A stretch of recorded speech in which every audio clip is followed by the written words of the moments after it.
Hello friends, this is BS Kumar. ఇటీవల group two mains అనేది complete అయింది కదా.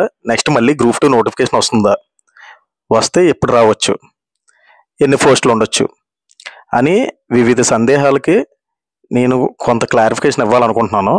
గ్రూప్స్ ప్రిపేర్ అయ్యే అభ్యర్థుల కోసం స్టేట్ గవర్నమెంట్ జాబ్స్ అన్నింటిలో చూసుకుంటే గ్రూప్స్కి ప్రత్యేకమైన క్రేజ్ ఉంటుంది. ఈ గ్రూప్స్లోనే గ్రూప్ టూకి ఇంకాస్త ఎక్కువ క్రేజ్ ఉంటుంది. అసలు ఎందుకు ఇంత క్రేజ్ ఉంటుందంటే గ్రూప్ టూలోని ఎగ్జిక్యూటివ్, నాన్ ఎగ్జిక్యూటివ్ రెండు రకాల పోస్టులు ఉంటాయి కదా.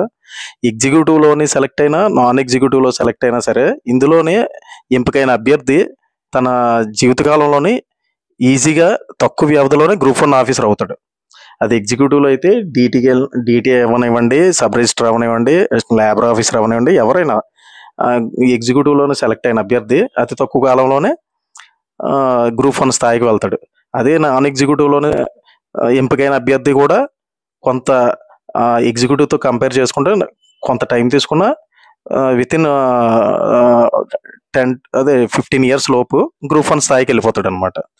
అందుకే దీనికి అంత క్రేజ్ ఉంటుంది. ఎందుకంటే హోదా పరంగా చూసుకున్నా, శాలరీ పరంగా చూసుకున్నా సొసైటీలో మంచి గుర్తింపు, క్రేజ్ ఉంటుంది. చెప్పుకోవడానికి కూడా బాగుంటుంది. నువ్వు దేని నుండి వచ్చావనంటే గ్రూప్ టూ నుండి సెలెక్ట్ అయ్యి వచ్చానంటే, అది డిపార్ట్మెంట్లో కూడా ఈ గ్రూప్ టూ నుండి సెలెక్ట్ అయిన అభ్యర్థుల్ని కొద్దిగా సపరేట్గా చూస్తారు. అంటే కొద్దిగా ఎడ్యుకేషన్ ఉన్నాడు, కొద్దిగా నాలెడ్జ్ ఉన్నాడు, ఆ టైప్లో చూస్తుంటారు అనమాట. ఎందుకంటే మేము చూస్తున్నాం కాబట్టి. అలాగే ఈ గ్రూప్స్ వచ్చేటప్పటికి గ్రూప్ వన్ చూసుకుంటే, గ్రూప్ వన్లోనే మనం ఎగ్జామ్ అనేది ప్రిలిమ్స్, ఆబ్జెక్టివ్లో ఉన్న మెయిన్స్కి వచ్చేటప్పటికి డిస్క్రిప్టివ్లో రాయాలన్నమాట. ఆ తర్వాత దానికి ఎంపిక చేయడానికి ఇంటర్వ్యూ అనేది అనే పార్ట్ ఉంటుంది. అందువల్ల నువ్వు ఎంత మెరిట్లో వెళ్ళినా ఇంటర్వ్యూ సరిగ్గా కానీ ఫేస్ చేయకపోతే జాబ్ కోల్పోయే అవకాశం ఉంటుంది. అదే ఎక్కువ మార్కులు వచ్చినోడు ఇంటర్వ్యూలో తక్కువ స్కోర్ చేస్తే వీడికి ఓవర్టేక్ చేస్తూ ఇంటర్వ్యూలో ఎక్కువ మార్క్స్ ఉన్నాడు మంచి పోస్ట్ తీసుకునే అవకాశం ఉంటుంది. అదే గ్రూప్ టూకి వచ్చేటప్పటికి ఇంటర్వ్యూస్ అలాంటివి ఏమి ఉండవు కాబట్టి మనం మెరిట్ ఆధారంగానే కన్సర్న్ పోస్ట్కి ఏ పోస్ట్ అయితే ఉందో దాన్ని మెరిట్ ఆధారంగా సెలెక్ట్ చేస్తారనమాట.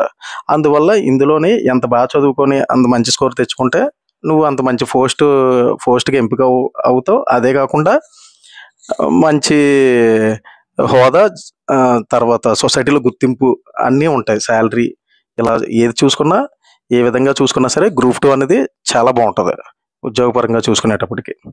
అందువల్ల ఈ నోటిఫికేషన్ ఎప్పుడు తీసినా సరే అనేక లక్షల మంది అభ్యర్థులు పోటీ పడుతూ ఉంటారు అనమాట.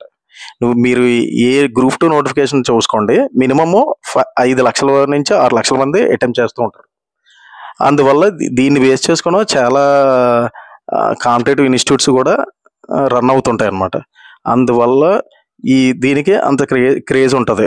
అలాంటి గ్రూప్ టూ నోటిఫికేషన్ ఇప్పుడు లాస్ట్ టైము చంద్రబాబు నాయుడు గారు హయాంలోనే 2014 నుంచి 19 వరకు చూసుకుంటే 2 సార్లు ఇచ్చారు. గ్రూప్ 1 కానివ్వండి, 2 కానీ, 3 కానీ, డిఎస్సి, కానిస్టేబుల్, ఎస్ఐ కూడా.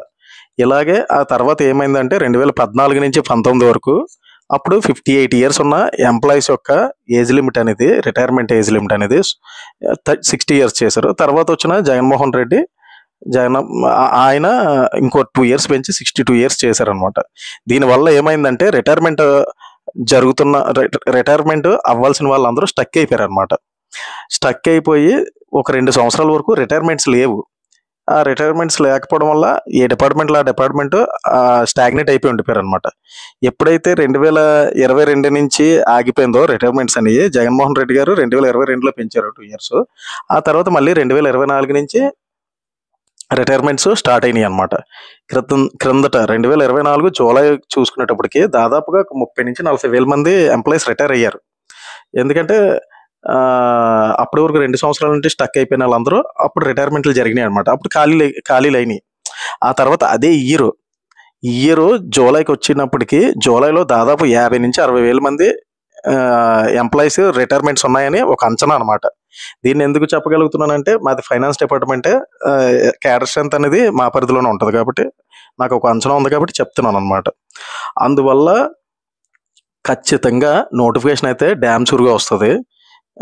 ప్రజెంట్ ఉన్న గవర్నమెంట్ ట్రాక్ రికార్డ్ చూసుకున్న తన హయాంలోనే ఖచ్చితంగా గ్రూప్ 1, గ్రూప్ 2 అనేది నోటిఫికేషన్స్ ఉంటాయి.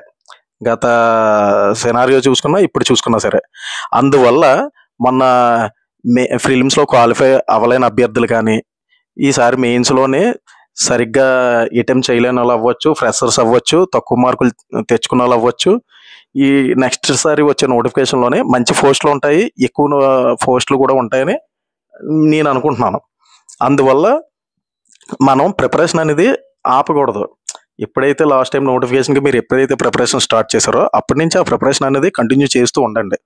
అలా కంటిన్యూ చేయడం వల్ల ఏమవుతుందంటే మనం చదివిన సబ్జెక్ట్ అనేది అది నిరంతరం మన మైండ్లో ఉంటూ ఉంటుంది అనమాట.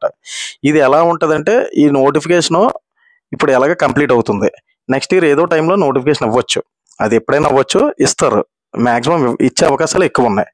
అలాంటప్పుడు మనం చదివిన సబ్జెక్ట్ అనేది ఆ కంటిన్యూషను అలాగా టెంపో మిస్ అవ్వదు అనమాట. అలాగే ఇప్పటి నుంచే మీరు అలా చదువుకుంటూ వెళ్ళడం వల్ల ఆ టైంకి చాలా షార్ప్గా ఉంటారు. అప్పుడు మనం నోటిఫికేషన్ ఇచ్చే టైంకి మనం సిలబస్ అది కంప్లీట్ చేసుకుంటూ ప్రాక్టీస్ అది మొదలు పెడుతుంటే నెక్స్ట్ వచ్చే నోటిఫికేషన్లోనే మంచి స్కోర్ సాధించే అవకాశాలు ఉంటాయి, మంచి పోస్ట్కి కూడా వెళ్ళే అవకాశాలు ఉంటాయి అన్నమాట, ఎక్కువ ఉంటాయి. అందువల్ల ఇప్పుడే ఎవరైతే ప్రిపరేషన్ స్టాప్ చేశారో ఇంకా మళ్ళీ మొన్న 2018లో కదా ఇచ్చాడు, మళ్ళీ చాన్నాళ్ళ తర్వాత 2024లో అంటే దాదాపు 5 years అయింది, మళ్ళీ నెక్స్ట్ ఎలక్షన్లకే ఇవ్వచ్చు నోటిఫికేషన్ అని మాత్రం అనుకోకండి. గ్యారెంటీగా ఎలక్షన్ ముందు ఒక నోటిఫికేషన్ ఇవ్వడం ప్రతి గవర్నమెంట్ కామన్, ఖచ్చితంగా ఇచ్చి తీరుతారు కూడా. అదే కాకుండా దానికి ముందే ఈ నోటిఫికేషన్ అనేది ఉంటూ ఉంటుంది. రీసెంట్గా అకాడమిక్ ఇయర్ కంప్లీట్ చేసుకుని డిగ్రీస్ కానీ బీటెక్స్ కానీ అలాంటి కంప్లీట్ చేసుకున్న వాళ్ళందరూ ఈ టైం నుంచి ఫోకస్ చేస్తే వాళ్ళకి నెక్స్ట్ నోటిఫికేషన్ ఇచ్చే టైంకి మంచి యూజ్ అవుద్ది.